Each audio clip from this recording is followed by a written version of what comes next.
A very bizarre week 6 is in the books with almost every game ended in a blowout. Let's take stock of where we're at a third of the way through the season. We were going to start, Joey, with your 49ers, but while it's fresh in our mind, we got to go over that Monday night game that just ended. Obviously, it was like a great game and like it's super entertaining, but man, that second half with just flag after flag, 22 penalties, 200 penalty yards. The Jets are 2-4. What a crazy game. What a just like bizarre game. What was your takeaway from that? Yeah, I mean, I didn't really notice too much of a difference between Saleh, Coach Jets, and Jeff Ulbrich, Coach Jets. I mean, I did think the offense moved the ball a bit better. I think Rodgers was closer to 300 yards the first time in a few years.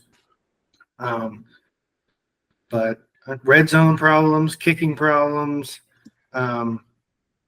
yeah, and just unbelievably sloppy. Yeah, no, it's crazy because I think the Jets were in the same position the Niners were. I think a win. Are they in first place in the division? Yes, I mean, they have won that game, yeah. As bad as it feels, I fired their coach. But, yeah, I mean, they don't look like a team that should be in first place in any division.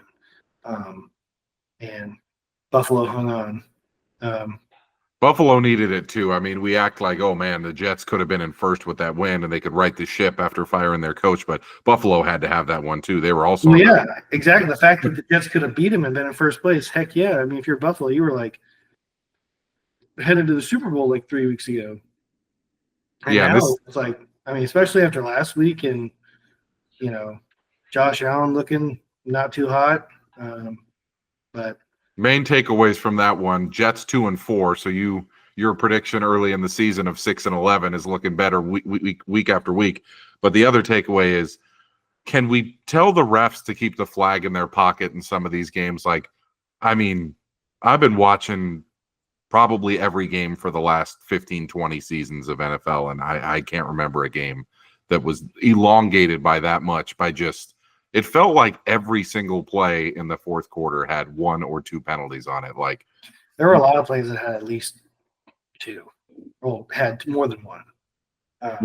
The one I hated that Aikman hated too was the roughing the passer where like the Ebenezer landed on. I was just like, that's not fair. Yeah, that's not fair. What are you supposed to do? But yeah, I mean. We don't have to go full playoff basketball, swallow the whistle for the stars. I just I mean, come on. Like, they were calling pass interference on any contact whatsoever. Like, if these refs, if this crew was officiating the Legion of Boom Seahawks, there'd be 40 flags a game. Like, it's just so over the top.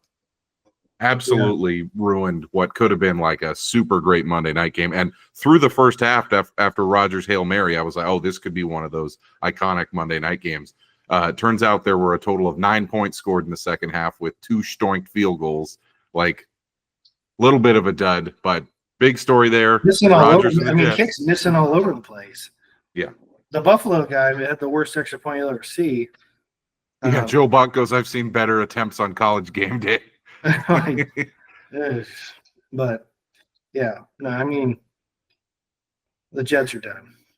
Yeah, and I mean, all the stories about, oh, was it Rodgers who got Saleh fired? Was it Woody Johnson? Everybody's saying it was Woody Johnson. He didn't even tell the GM. He just went straight to Saleh and said, we're going to make a change. Does it matter? You're 2-4. The meaty part of the schedule is coming up. This was supposed to be kind of the easier part of the schedule for them. Look out, Jets. Like 6-11 from Joey might have been charitable.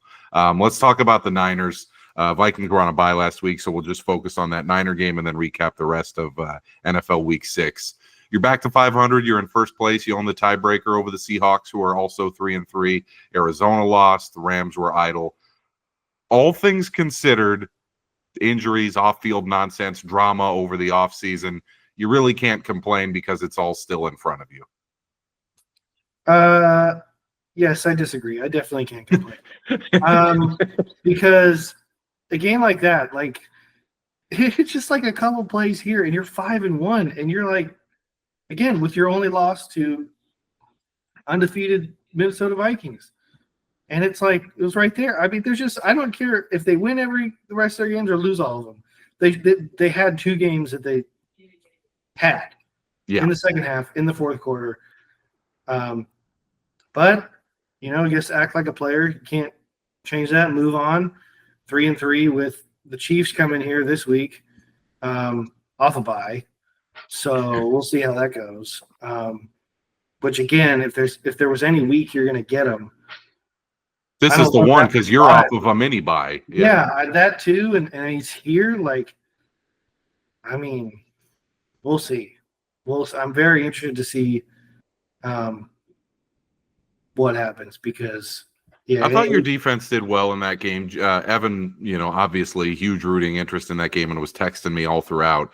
He said that was Geno's worst game of the year, and I think it was. I mean, he threw for 300 yards, but most of that was in garbage time after the game had been long decided. Like, yes, you had a major special teams blunder there with the kickoff return touchdown, but for the most part, Niner defense looked the part in that game, and then Purdy just playing as he always does. You had to have felt pretty good about the performance on Thursday. Yeah, I would like to see a little bit better in the red zone. We've been just horrible in the red zone all year. But the pass rush was there. It felt like Bosa and Leonard Floyd were in Geno's grill the whole day or night. But yeah, I mean, I remember last week we kind of, again, Mr. Pads, Mr. Eye Black. But boy, am I glad Russ is not in this division anymore because it's just like it's completely flipped since he left. Maybe Seattle got rid of him at the right time, but if you're a Niner fan, it don't matter. Ain't no one afraid of Geno Smith. I think he's played his butt off at points of this season. But, I mean, it is. It seems he turns the ball over quite a bit against the Niners. Mm-hmm. And DK looked frustrated, especially early in the game. It just seems like they do on have their number. I was interested to see what Mike McDonald could do with what he did with the Ravens last year against Kyle Purdy in our offense, but obviously different personnel. And I mean, I really can't complain. The only thing I wish we had a better special teams. I mean, you can't give up another touchdown. Yeah, you made a special teams play right before that too, but then of course, I mean, that's a killer. It really made it an interesting game because at that point it looked like it's going to be a Niners runaway blowout. But there was a point there I'm like, this is going to happen again, and what is happening? But as you said, Mike McDonald, we had a lot of hope for him. I mean, I picked him for coach of the year before the season.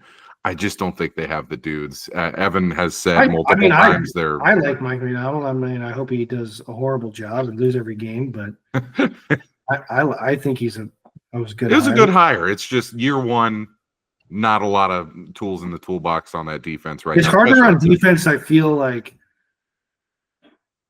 to come in with lesser personnel and fix it. Mm-hmm. Like if you have flaws on defense, I feel like it's hard to fix it as a coach. Mm-hmm. Maybe that's my personal. I feel like on offense, even if you don't have the best offense in the world, if you could maybe scheme some plays up, get some guys open, or just be a running football team or whatever. It's hard if you and then there's guys hurt too. They've been decimated, especially on the defensive line, which was evident in this game. I mean, they're getting pushed around the whole time. And Evan wanted to say that the Seahawks, in his opinion, as the biggest Seahawks fan in the world, are just as fraudulent as everybody thinks they are. He's like, the 3-0 start was a total mirage. And I get it. I mean, this is clearly a rebuilding year in Seattle. So that 3-0 start changed expectations for them. But I don't know. I mean, they were pretty good in Detroit. Mm-hmm. Obviously, the defense was, beaten up, but to give up 42 points in a perfect. Hey, Dallas couldn't move the ball. Oof, yeah, let's get right into it with the blowouts galore in NFL Week 6. That was nuts. I mean, only 3 competitive games on Sunday out of 11. That was absolutely wild. The biggest one of all, Lions just annihilate the Cowboys. Obviously, we'll talk about them losing Aiden Hutchinson when we talk about the Vikings-Lions matchup next week. But just that game itself, right up there with Cowboys-Saints for most shocking result of the year in terms of, you see that scoreline, you're like, am I seeing that right? Like, Mike Zimmer might get fired 6 games into his tenure as the DC there in Dallas. I mean, you give up, I think it's now been 4 straight home games Dallas has given up more than 35 points at home. Yeah. And you can only blame. I saw so many people blaming the sun coming into the stadium. Detroit, Baltimore, New Orleans, and then Green Bay in the playoff game last year. They gave up whatever 48 or something. Oh yeah, I'm seeing. I thought I saw something this year. They're over at home. Yeah, they are. They're 0-3 at home, and they've been rocked in every game. The Baltimore one was the only one that was close, and that was because Baltimore kind of shat the bed defensively there at the end. But I mean, I come out of that game saying, I think right now, if I were to power rank the NFC, I go Lions 1, Vikings 2, Niners 3, Packers 4. I think that's pretty much consensus, those 4 in some order. Dallas is not even remotely in the conversation. I know it's like Dallas. I saw this coming with Dallas, whether they paid Dak or not. And now that they paid him, I mean, where are they going? Mm-hmm. Just, I mean, long term. Yeah. I would trade Micah Parsons. They need to make some major. Were they going to moves. pay him big money, CD big money, Dak big money, and just go nowhere? I mean, have Ezekiel Elliott as running back, 5 years from now, playing for the league minimum. No, that roster has so many holes on it. And then when Parsons and Lawrence are injured, I mean, clearly that defense is like right up there as the worst in the NFL. To be fair to the defense, I mean, you lose your top 2, you're probably screwed. But they were giving up 40 burgers with them in. So. Yeah, it's clear Dallas is just one of those teams you can just write them off right now. Like maybe they're 9-8 and make the playoffs. They are going absolutely nowhere. I don't even think they'll make the playoffs. No. Another huge one, the Bears. I mean, through week 4, you and I were 100% out on the Bears and 100% out on Caleb Williams. We have to, if we're actual football podcast hosts, take new information to heart. Okay, the Bears look pretty good these last 2 weeks. Oh, they do. I mean, they do. Probably to be fair to them, their defense has probably always been pretty good. Mm-hmm. The offense and Caleb was just struggled, and Jaden Daniels was just making it look worse. But albeit getting to face Carolina and Jacksonville, okay, that's I mean, you do what you did what you're supposed to do. I mean, they hammered them across the pond. Wasn't even like in Chicago. 4 touchdowns for Williams. I mean, obviously we'll get to the Jags later, as we always do in your favorite segment. Like just another nothing burger, and the coach questions them after the game. I mean, honestly, the Jaguars do a whole thing on the. They should have their own segment every week, just called Trevor's Shit-tastic whatever. It's just that team and franchise and head coach. I mean, it's just a disaster right now.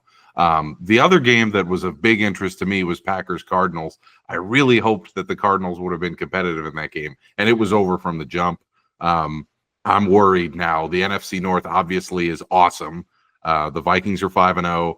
The Lions are 4-1. The Packers and Bears are both 4-2. Those are the 4 teams with the highest point differentials in the NFL, the 4 teams in the NFC North.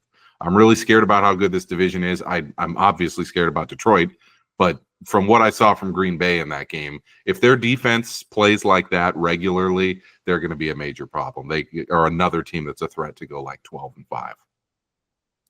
Well, the thing is, everyone in the division, they all can't go 12-5 because they're probably going to beat up on each other.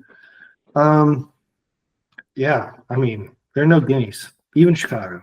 I mean, I think the Packers have been more inconsistent than the others by a hair. I mean, because part of that was no Jordan Love, but then LaFleur had Malik Willis looking more than competent.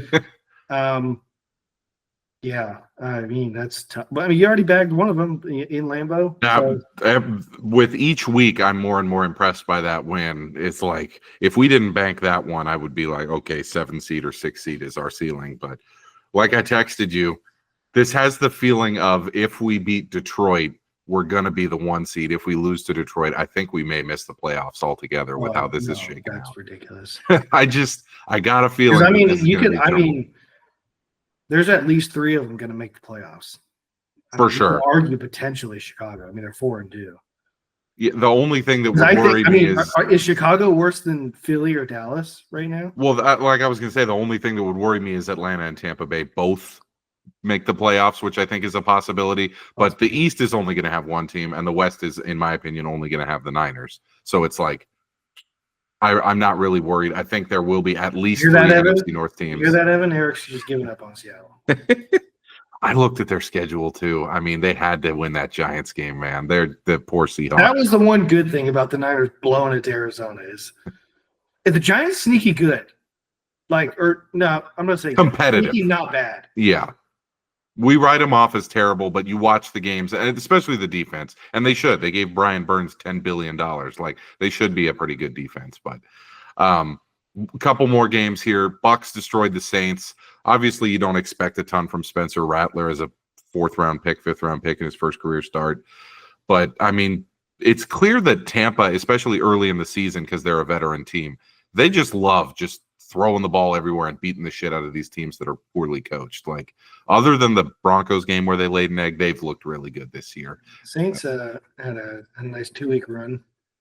Yeah, we posted our preseason picks on TikTok, and this guy on multiple of our videos was commenting, "You guys hate the Saints.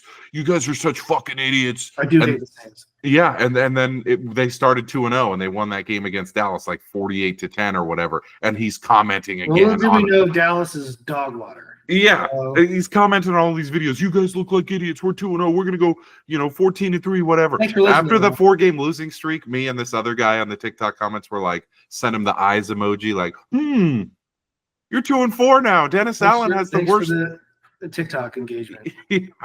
Dennis Allen has the worst winning percentage of any coach to coach more than 50 games ever, other than Hugh Jackson. That's all you need to know about that. I think they're going to lose Thursday, too. Yeah, I think Sean Payton wants to win that game more than he wants anything in this world right now. Steelers pounded the Raiders. Buddies, though, still? I mean, him and, GM, owner type? Oh, yeah. I think there's just animosity there with just, it's not like they ran him out of town, but, clearly it was time to move on. And I think he just, first of all, he's a dick, and everyone knows it. Everyone who's ever been around that guy says he's a dick. He just wants to win that game to put it to him. And he wants to be like, look, I got Bo Nix. He's the next Drew Brees, even though I've been watching Bo. I mean, 4th quarter, he looks good. He's like Tebow. First 3 quarters, he throws for 36 yards, and you're like, this guy's a bum. He threw for he had 236 all-purpose yards in the 4th quarter yesterday.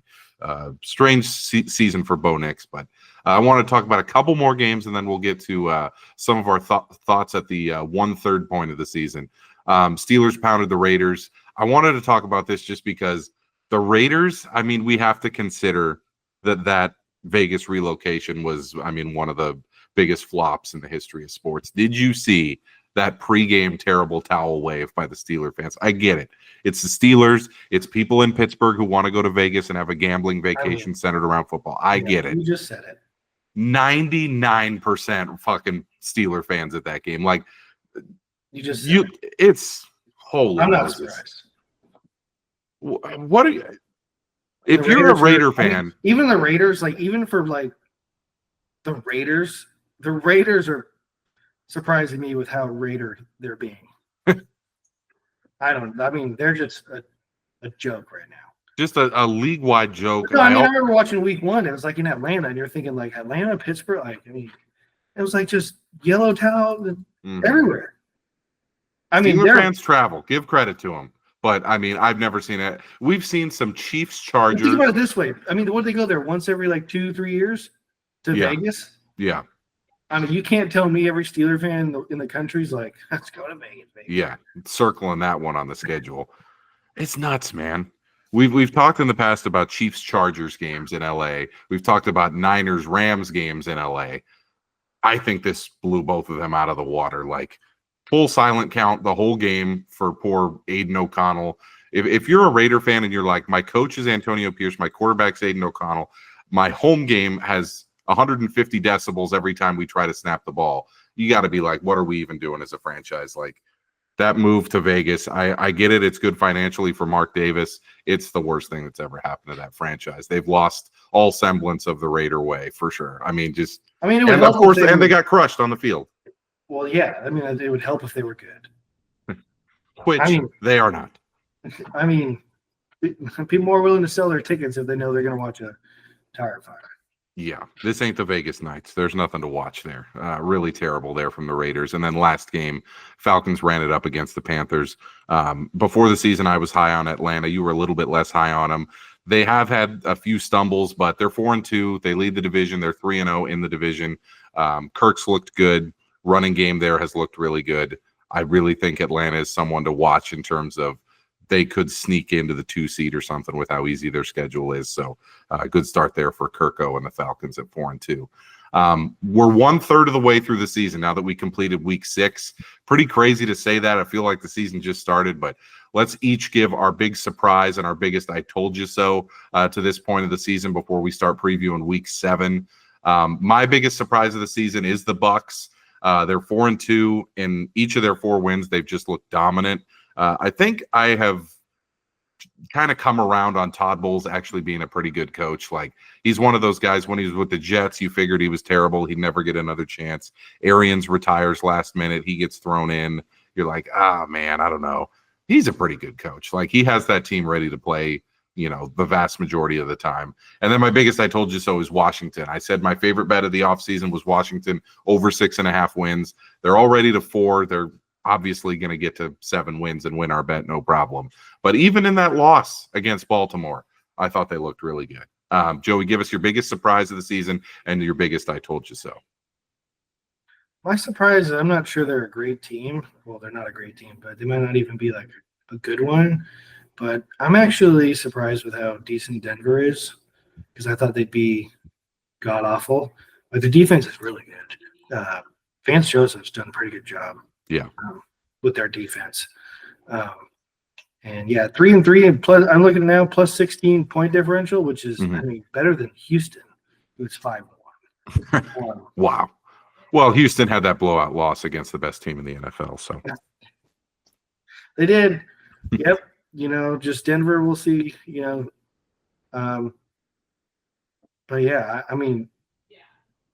I like Denver. And then I told you so is the Jets. Piece of cake.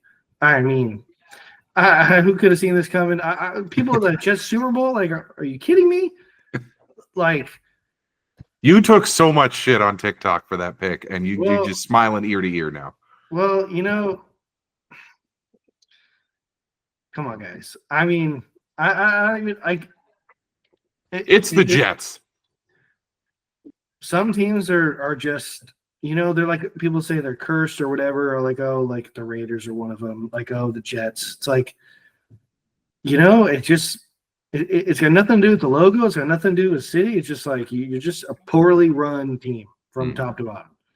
And the Jets, like, was there an outside chance? I guess Rodgers plays better, but looking at his numbers, he was going to need to play a lot better than like even his most recent decent season for them to be a playoff team, let alone, a Super Bowl. Whatever. At age 41, coming off an Achilles. Yeah, and it's just, and he's been average to below average, like. Other than the Patriots game, yeah. You could say he costed them the Vikings game. Do they win that game? That changes your season. Opportunities, like that for a team like the Jets, you need to capitalize them, and they haven't.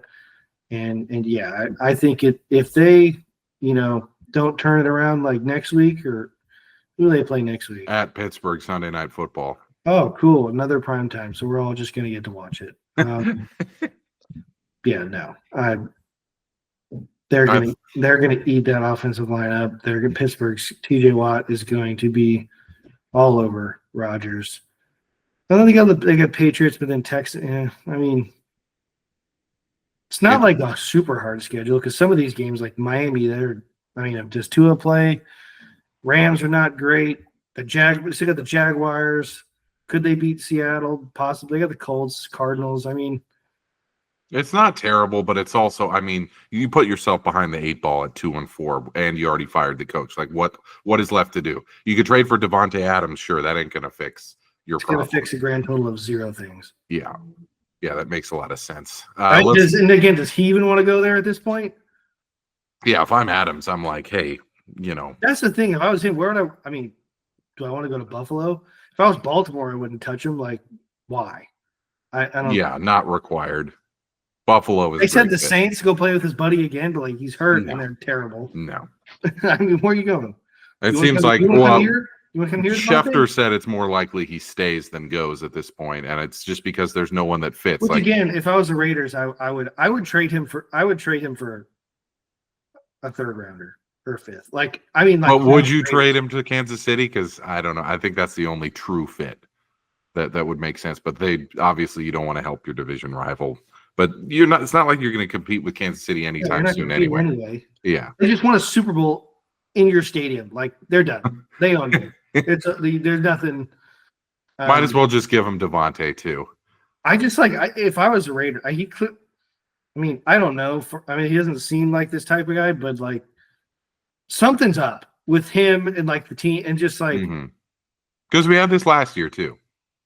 It's just Something's not right there. No amount of hard knocks, buddy friendships with Max Crosby are going to fix that. Let's go into our Week 7 preview. The Vikings are home against Detroit. Probably the biggest game of the season. Not just the Vikings, but anybody. 5-0 Vikes hosting the 4-1 Detroit Lions. Right now, the two best teams in the NFC. The game is for first place. TJ Hawkinson reportedly back for this game after last year in the game against the Lions when he tore up his knee. A lot of Vikings fans and Vikings players thought it was a dirty hit by the Lions safety that ended up causing that injury. So a lot of bad blood going into this game. Darnold needs to regain his form in this one after his awful game in London. I thought Detroit's defense was highly suspect. Obviously, they showed out well in the Dallas game, but we know a lot more about Dallas than we did a few weeks ago. Aiden Hutchinson's injury. I think that has the potential to completely shift the season. As I was watching prior to that injury, I was thinking, okay, the Vikings are going to come back down to earth. Detroit's going to win the division, and maybe we're the 5 seed or something like that. After the Hutchinson injury, I mean, this is, other than maybe TJ Watt and a couple other guys, the most important player to his team, defensive-wise, in the entire league. And now he's clearly out for the season.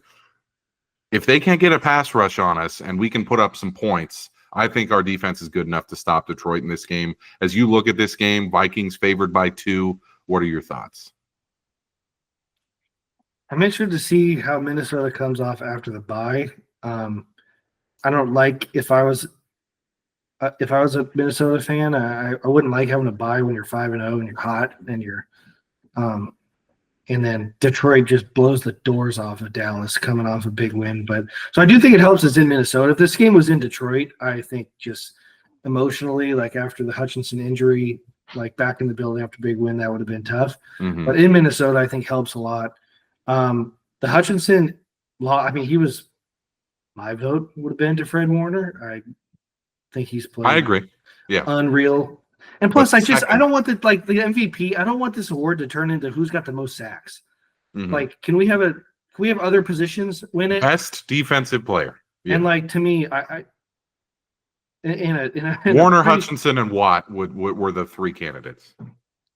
Yeah, I think TJ Watt is sensational. But yeah, I mean, Hutchinson, he's been fantastic too. I just, it always just goes to the best pass. But anyways, humongous loss. It just goes without saying. However, interesting to see the next couple days here, couple weeks, because I've heard this. I'm not going to say I came up with it, but I think it's fantastic. Because there's a guy who went to Eastern Michigan who I would sure love to get the hell out of where he is. If I was Detroit, I'd throw 2 number 1s at Max Crosby. Because interesting.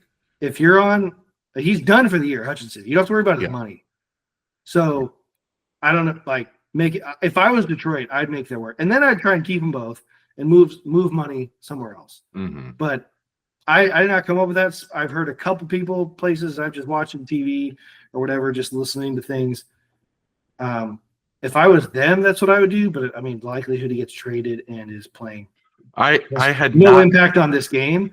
Right. But, I had not heard that, and just hearing it, like, as a Vikings fan, that makes the hair on the back of my neck stand up. Like, if that. But does it make sense? I mean, it does for 1 year. I think it may hamstring them financially long term, which you're probably and two ones and a contract is a lot. It's a ton. It's However, the Brian Burns I deal. mean, however, I mean, him and Hutchinson, but Hutchinson may never be the same. Sad. I mean, I hate to say it.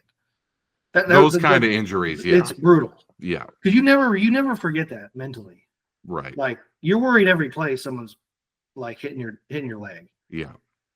But yeah, man, if they make, because the deadline is after week 7, right? It's like the Tuesday after this upcoming week.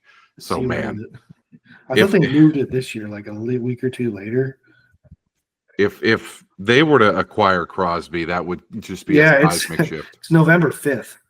Oh wow. Okay, so it's 3 weeks from now. That's pretty crazy. 1 o'clock on November 5th, between 9 and 10 weeks. Nothing else is happening that day, by the way. Also election day. Columbus. Yeah. Sharks play Columbus. Yeah. There's also an election going on. Back to that just game in general. Like I said, it's crazy because you're 5-0. You're thinking, okay, we're 5-0. We head into the bye. We get our tight end back, our all pro tight end. We're going to win this one and go to 6-0. If you lose this game, the death spiral for Vikings fans is going to be pretty stark. Obviously, there's you be 5-1. Just because we would lose the division lead, it's very likely Green Bay would then be 5-2 and a half game back.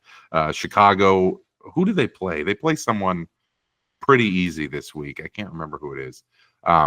But imagine you're a half game out of last after being 5-0. Like panic will set in. I think we're going to win the game if I had to pick, just because of the Hutchinson injury. Prior to that, I would not have picked that. I thought it would be a perfect spot for Detroit, even though we're coming off the bye. Chicago's on a bye. Oh, Chicago's on a bye. Okay. And then they play someone crummy after the bye. But it's like, I think we win. I think it's extremely close. This isn't going to be one of those games like all the others where we rush out to like a 23-0 lead. Like, this is going to be a close one. Dan Campbell's a really good coach. We've had the fortune of facing a lot of bad coaches this year. I would say Kyle and D'Amico, the only two good ones we faced. We faced Dayball, who's been okay. We faced that absolutely inept Jets staff. And then, man, pretty crazy. Let's go to the SF game. I mean, home against the Chiefs, given your ambitions, given that this is essentially probably the final year of the Super Bowl contention window, you have to win this one and make a statement to say, hey, we're still the Niners. And after all this nonsense in the offseason, we're still here to win the Super Bowl. Feels like a lot of pressure for this game. I think you get Manson Romo, if I remember correctly. I can't remember if you get Brady and Burkhardt. Yeah. Okay. Going to be a good one. Going to be the game of the the two best games of this week are Vikings Lions and Niners Chiefs. Yeah, I mean, it's just like all of a sudden your schedule doesn't, because like after this you had Dallas the next week, and like they already had their number, and like that game's in Santa Clara. That's on Sunday Night Football, dude. Good luck, Dak. So it's like, okay, that should be a win in theory. We've had a couple should be wins already, but probably get a win there. Hopefully, I don't want to ruin it, but it's like it's a way to get some traction. And I think after that they have a bye, and then they play like Tampa, but again, I mean, they should. Like, still at the end of the day, like I said this before, you worry about your schedule, but these other teams have to beat us. And, like, granted, this year hasn't been smooth sailing, but, like, that's still not easy. Like, to beat this team if they're healthy, motivated, and executing at a decently high level. And it seems like you'll have everyone but McCaffrey in this game. Yeah. Ricky's practicing today, so, again, I don't think receiver – maybe he helps in the red zone. Big guy, maybe he'd help there. But yeah, I mean, it's just like with Devo, Ayuk, Jennings, this guy, Pearsall. Kittle is playing some of the best football of his career. Like Juszczyk, hopefully Jordan Mason is okay, although Garendo finally looked like a competent running back. Yeah, I mean, scoring points shouldn't be a problem. Stopping Kansas City? Ugh. I don't know. I'm not as worried about that. Kansas City doesn't have it this year on offense. The defense is clearly, top I mean, no Rasheed Rice, and to me, even a bigger deal because I freaking love Pacheco. Like, no, Isaiah Pacheco. How do I pronounce it? I've heard them both. He's just a beast, and Carson Steele. I love the way he awful. You know, I root for Kareem Carson. Hunt's okay. I root for Carson. You know, just 50 guy, knows where to be. The way he runs looks like he looks like if Rudy was a running back, that's what he. But yeah, I the thing that just concerns me is Andy Reid after a bye, and like Spags has had Kyle's number on defense a bit. But again, it's like freaking win a game. I mean, can we just not like beating the Jets at home, beating the Patriots at home, and like, yes, last week I'll give you in Seattle, like tough place to play, division game after you'd already dropped 2 in your division, like solid win. But what are the standards here? Like, could we put 2 solid wins together? Like, for crying out loud, did you have them going 13-4? I did. We're close to that. Yeah. We're real close. Got to go. What? 10-1 the rest of the way. Like, when I say you better win this one. 12-5, and I was like, still like, how are they getting 12-5? Because like, and that didn't even include losses to the Rams. Well, maybe included one because I thought the Rams would be better than what they actually are. Because I thought Certainly didn't include a loss at home to Arizona. Nope. Did not. Yeah, they got to win this one. They're going to be in my picks later. I was surprised when it was SF -1. I thought it would be closer to 3, but again, Andy Reid off a bye gets a ton of respect. So that's, you know, the game of the week, the Vikings games, the other game of the week. This is a big one. I mean, week 7 for this pod, but for the NFL in general, absolutely huge week. A couple other good games. Houston at Green Bay. That's also an awesome game. 4-1 at 4-2. Going to be a fantastic one. I really, really want Houston to win that game. I think Green Bay -2.5 is probably the way I would go if I had to bet it. Really good one there. Sunday Night Football, Jets at Pittsburgh. Nobody wants to watch that, but I mean, the entertainment factor of possibly seeing Russell Wilson start for Pittsburgh, I don't think it's going to happen, but the Jets falling to 2-5. You know, what's more entertaining though, him starting or him well, he'll be active. So yeah. It's not going to be him on the sideline, just like telling Tomlin, like, good play call. Starting? Yeah. Standing right next to like Tomlin and Arthur Smith. Yeah. And like he probably also has a clipboard. Like, yeah. Covering his mouth. Yeah. He's like, good play. Good play. Oh, no, run or pass. Or and like him playing. And the Monday Night Football. So they're doing that thing again with the split kickoffs on 2 Monday night games. Oh, yeah. The late game on is ESPN Plus. Yeah, that's the Chargers, and they're at Arizona, and that game starts at 6 Pacific, 9 Eastern. That's crazy. They haven't done one of those in a long time. I remember when we were kids, Monday Night Football was at 6 p.m. Pacific, but the real marquee one is Baltimore at Tampa Bay. Both teams 4-2, both teams coming off of, you know, big blowout wins. Like I really love this game. I think that's sneakily one of the games of the year. So you got really 4 absolute marquee games coming up this week. I'm going to make a few picks in some of them as we come up. But, you know, week 7, weeks, I would say 4 through 6 were very odd. You had like big favorites losing, and then, you know, that was week 4. And then week 5, you had a bunch of games come down to the wire. Week 6 was nothing but blowouts. We finally are starting to get an idea of who the better teams are, especially in the AFC is very clearly defined. But, man, this week 7 is going to go a long way to determining how we view the rest of the season. Like, if Kansas City blows you out, we think of the Niners one way. If the Niners blow out Kansas City, we think of both teams a different way. If the Vikings get boat raced by Detroit, all of a sudden they are a pretender. If they beat Detroit by 17 points, we're like, oh, my God, the Vikings are going to go 15-2. Like, so many different things can happen this week. So this is going to be a great one. Really looking forward to it. Joey, let's go to your Jack in the Bum of the week. The candidates this week are all going to be head coaches. There were so many bad either coaching performances or just moments this week, and I want you to pick from them. Doug Peterson, what is there left to say? I mean, Trevor Lawrence is awful. That team is awful. We picked that defense to give up a boatload of points when we picked the over in that game against Chicago, just because we thought, I mean, it's a horribly coached team, especially that defensive coordinator is inept. They give up 35 to a rookie quarterback. Really, really bad. And then Peterson after the game questioned his team's culture. You're in charge of that, sir. Fix it. He said a lot of guys out there making business decisions. Why don't you cut him? You're in charge of that. I think him and Trent Baalke will both be out after this season, probably after the London game, if I'm being honest. Nick Sirianni has to be on here. Jawing at the fans. He apologized today. I did see that, but in a game that you won, yet still yelling at your home fans, man, that's pretty crazy. Dennis Allen, like I said, other than Hugh Jackson, the worst winning percentage of any head coach ever to be given more than 50 games. The dude is just awful. His team has just completely laid down the last 4 weeks. Would not be the least bit surprised to see him get canned if he loses on Thursday to Denver.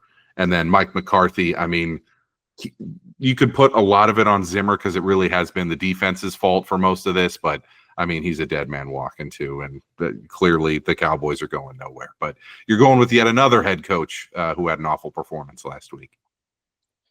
Yeah, I got to go with stay with the theme. The Raiders stay on the podcast, but Jack of the Bone of the Week, Antonio Pierce. The Raiders just seem like they're in shambles from top to bottom.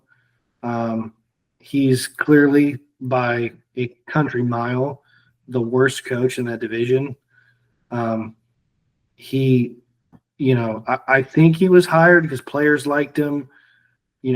Seems like, I mean, he doesn't really do offense or defense, really. So you got to be like a culture guy. And then when your culture is shit, like that's on you. Yeah, I mean, which a lot of this I don't put on him. I mean, O'Connell, quarterback, that's not really, I'm sure he probably would prefer someone better. But, I mean, if anything, he's a defensive guy, and his defense gave up, 32 points to Justin Fields. Yeah, I mean, yeah. And I think Crosby, does he shove a head coach? Yeah. It's just the Adams thing happening, which clearly he's not injured. Clearly this is a standoff. It's something. And like he had the whole Instagram thing. And I'm like, was it a joke? Was it not? Then again, why are we talking about coaches liking things on Instagram? Like I'm all for like new age stuff, but like some stuff, like I don't need my star player, my coach trading Instagram jabs. I really don't need that. Yeah, I mean, the Raiders. Imagine Kyle and Debo just going at it on like Twitter. When Debo that whole offseason was just like, I'm not coming back. I need a Ray, all this stuff. And Kyle was like, if he like actually commented on one of his like posts, be like, see you at practice, bud. I'd be like, oh God. Like, no, not good. Yeah, so Jack the Glove of the Week, Antonio Pierce. And I'm sorry, I just can't get the cigars out of my head from receivers for winning a couple. No, come on. This feels like before you're a champion. Remember when they fired Gruden and then brought in everybody calls him Pit Boss Rich, what was his name? Rich Bisaccia. And he came in there and he got them to the playoffs, and they were like, you need to give him the job, and they didn't. I think that was probably the right move long term, and I think giving Antonio Pierce the job long term is also like the wrong move. Like the interim guy gives you a boost in season, and clearly last year they hated McDaniels so much that it made Pierce look like that player's coach that you needed. He did not need to get a long-term deal. Like as we've seen this year, his team is just not prepared on either side of the ball. Really, the Ravens game, they get a bounce or two there that doesn't go their way, and they're 1-5 and looking at the number one pick in the draft. Antonio Pierce, very deserving. My vote might have gone to Doug Peterson. We are the most anti-Jags podcast, but this is the thing. I can't keep saying that this is going to turn into an anti-Jags podcast. I mean, I could absolutely give it to him. Now that Bryce Young's been benched. The Jaguars are a joke. I mean, because they're honestly like way more talented than a team like. Look at all these nominees on the Saints, the Cowboys.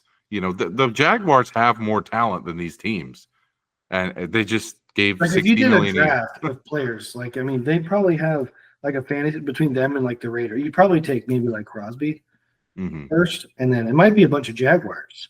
Yeah. And throughout this season, I've been like, none of them would be Trevor. No, he would be the 30th off the board of those two rosters. Really unbelievable. The only reason Doug Peterson hasn't been fired, by the way, is that they have to play in London again this week, and it'd be hard to ship a new coach overseas. So like they're going to wait until they lay an egg against New England this week and then fire him then. Speaking of, let's go to the You Like That picks of the week. We went 3-2 last week after 5-0 the week before, so we are officially on a winning streak. We're 16-13-1 on the season. I'm going to give you 5 more picks. I like New England +6 in London against Jacksonville for all the reasons we just mentioned. How in the world is Trevor Lawrence, after these last few games, favored by 6 on a neutral field against anyone? They could be playing against Vanderbilt.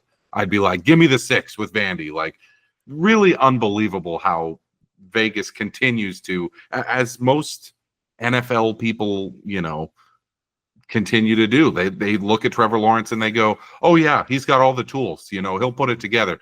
I've seen enough. He's never going to put it together. His ceiling is, we used to say like, oh, he could be like Ryan Tannehill. I'm like, no, he's not even close to that good.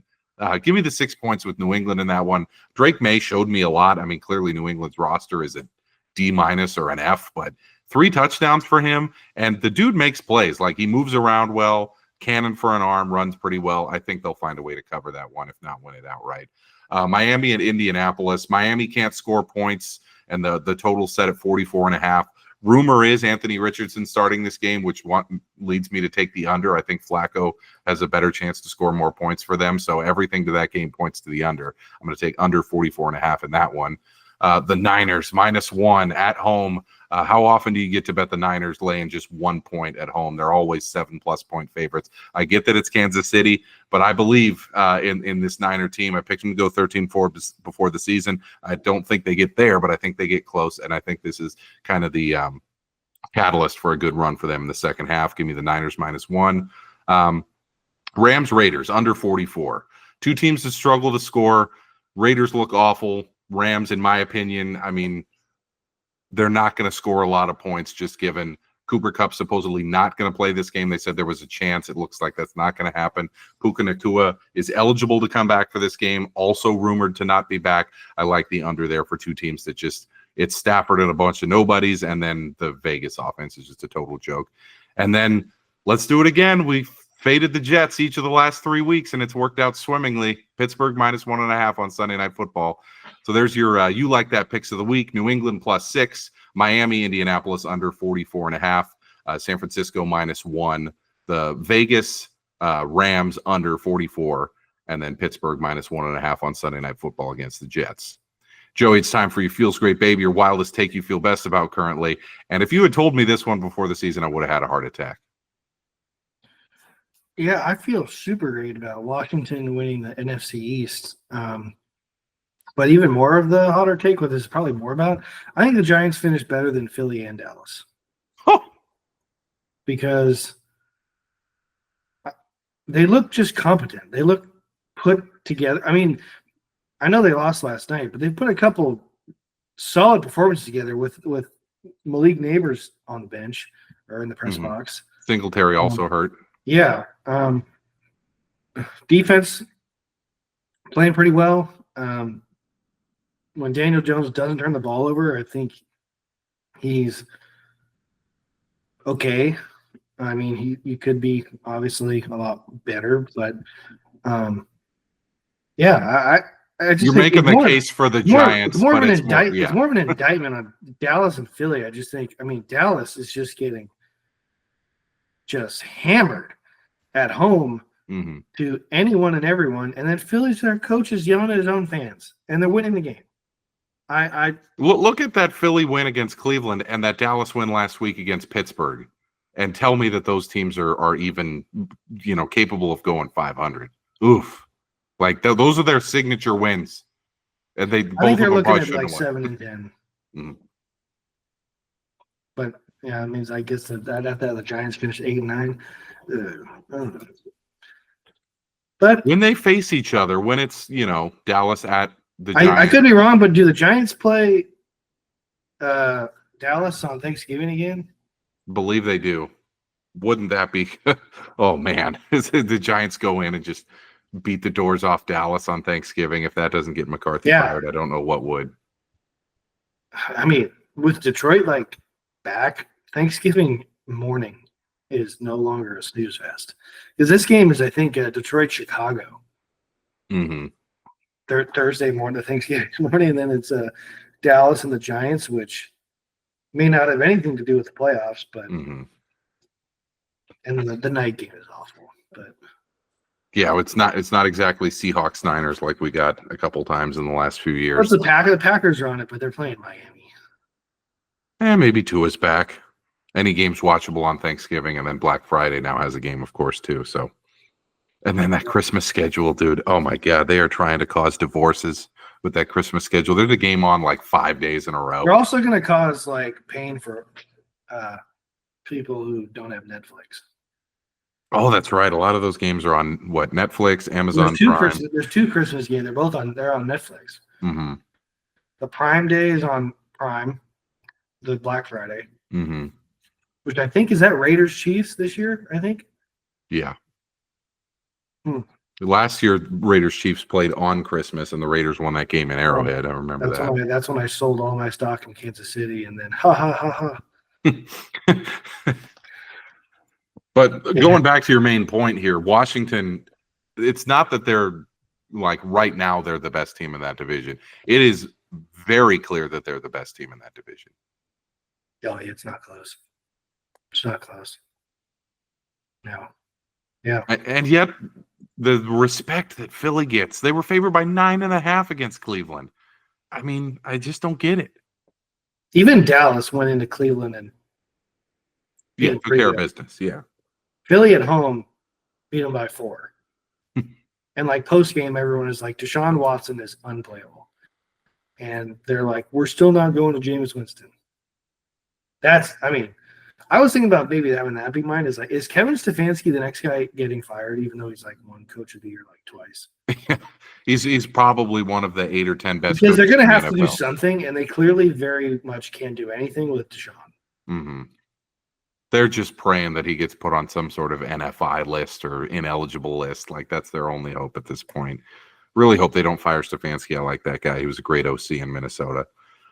Okay, so that's your Fields Great Baby, your wild take. Washington wins the NFC East, and not only that, the Giants finish ahead of Philly and Dallas. That would be crazy if that happened. Let's close the pod, keep this one brief. Just want to talk about, we gave a little bit of an NHL preview last week. Man, what a sad-ass week for the Sharks. Like, they blew a 3-goal lead in the game where Celebrini scores, in his first career game, like 3 minutes into the game. He goes on IR before the second game even starts. We lose again. Like, man, yes, the product looks better, especially with Smith and Eklund looking the way they have, but oh my God, you got to feel just devastated one weekend.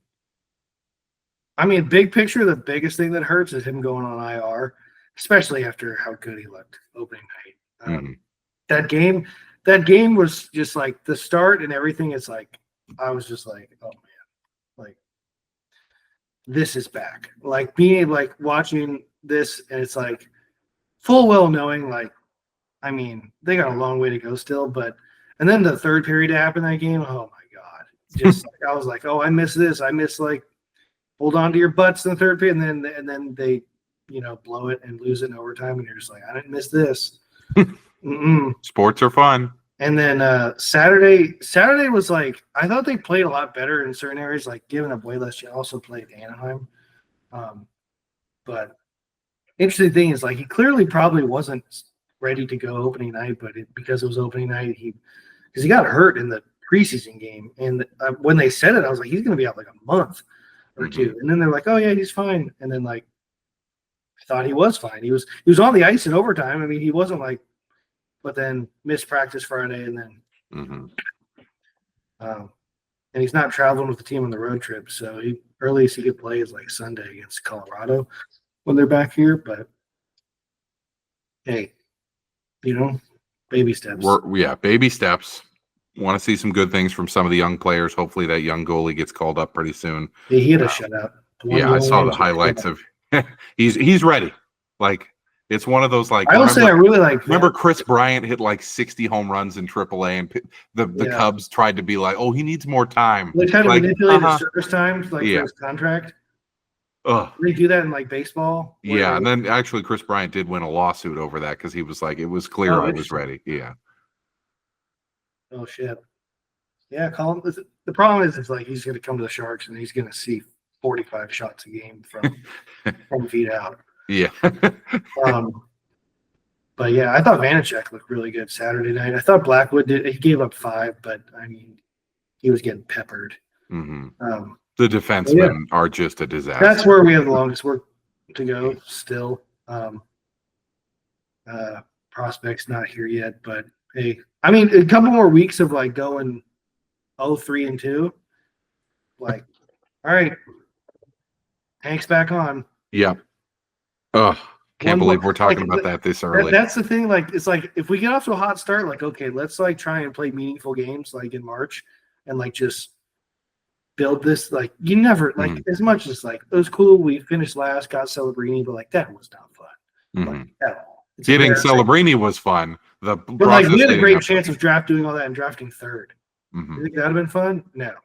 So, but if they somehow do get a lottery, like top 2-3 pick, like one more guy to add to this group, and then it's like, okay, like, which makes it kind of a win-win. If you absolutely suck, then you get to add one more huge piece. I just don't want to finish like 10th worst. Yeah.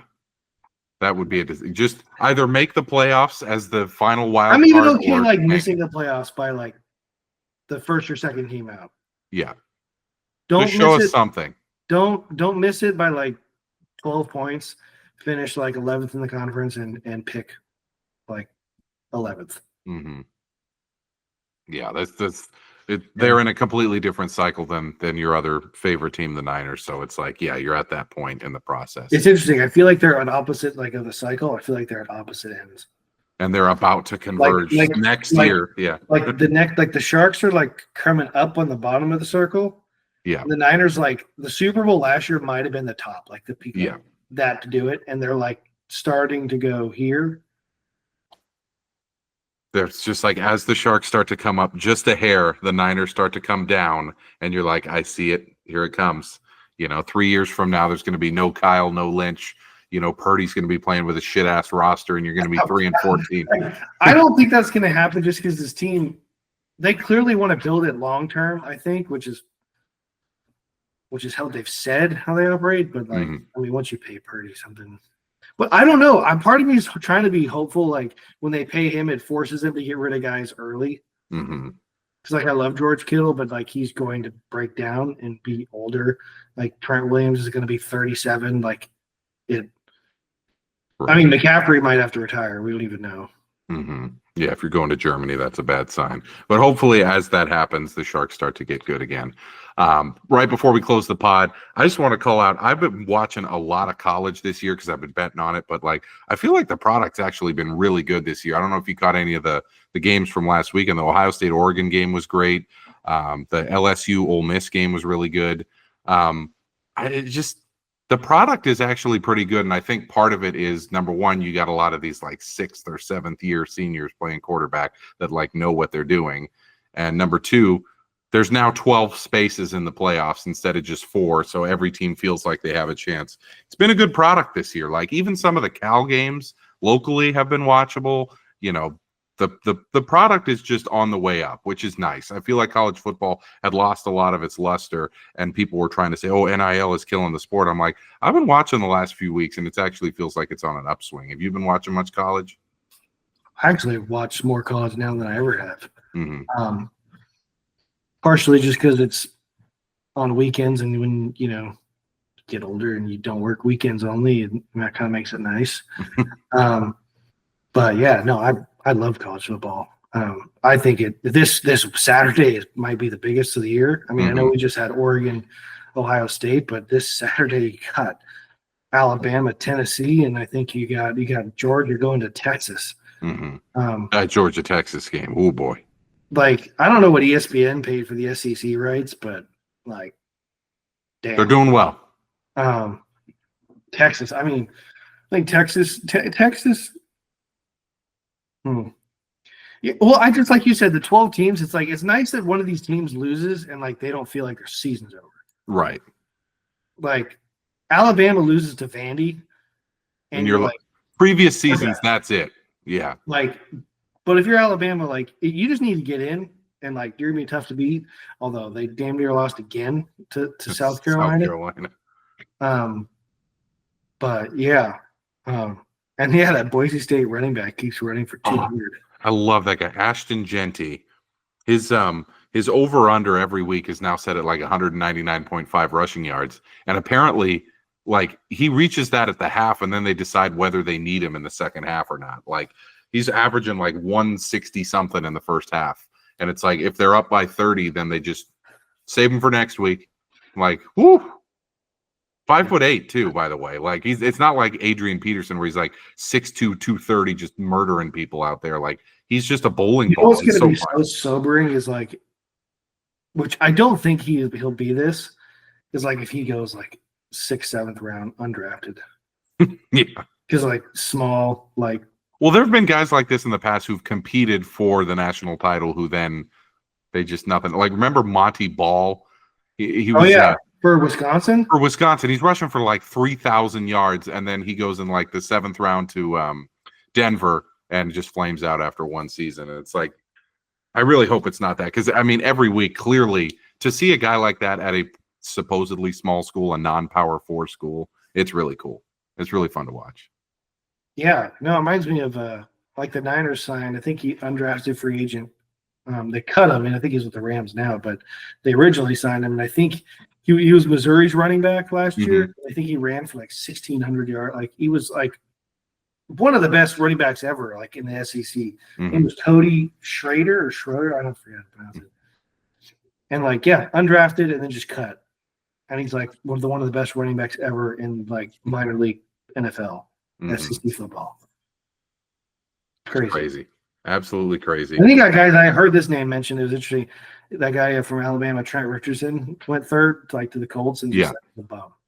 Yeah, I thought that would be the last time that something like that ever happened, but then Saquon Barkley got taken 2nd overall. I think after the Saquon one, people were like, okay, I don't care if this is the greatest running back you've ever seen. It seems like Najee Harris was the next one after that, and he went like 23rd or 24th. Like, teams are just not going to do that anymore. The Bijan Robinson pick, a lot of people dislike that. I don't know. It's kind of a new era. I wouldn't like it, but like I feel the guys they're making the exception for, because even like with Detroit, they went up and got Gibbs too. And like now he's not even their one. He's not even their number one. The guys who can catch. Right. And like they value that a lot more than they used to. Everyone wants a Marshall Faulk. They don't want a Jerome Bettis anymore. I get it. But the college product's been really good this year. I've been betting more on college than I have on the NFL, especially since I had such a terrible start to the NFL season. But it's been really fun. I feel like when we get to January and we have weeks 17 and 18 of the NFL and then the wild card and divisional playoffs, and we have 3 rounds of postseason games. Well, I think like the college starts like now it starts like the 20th of December, like the playoffs. Right. Oh, so that's like week 16 of the NFL. Yeah. But yeah. Like so we'll have the wild card weekend and then the national title game, like always. Good luck to these other sports. Good luck. Although baseball might get New York versus New York. That'd be kind of. Yeah, good on the Mets today for making that a series. I felt like after game 1, maybe the Dodgers would run away with it, but is Jamie pretty dialed? No. Can you imagine if the A's were in the ALCS? I would be like, Vikings, who? 5-0, who gives a shit? The A's are in the ALCS. The Yankees just won ALCS game 1, and I had to tell Jamie, I was like, hey, they're 3 wins away from the World Series. Come on, Jamie, be better. Yeah. Remember when you convinced me that you were a huge Yankees fan? I remember. Anyway. She's like, that was just to hook you, Erik. Yeah. Our Wi-Fi password is Yankees A's. Because I thought you were a huge Yankees fan, but I digress. Thanks everybody for joining us again. Another fun week. Week 7 is going to be the week so far this season with all those marquee games. Houston at Green Bay, Baltimore at Tampa, and then of course the big ones, Vikings hosting Detroit and the Niners hosting Kansas City. We'll recap all of those for you next week, and we'll be back again with another episode of the You Like That Feels Great Baby podcast. See you then.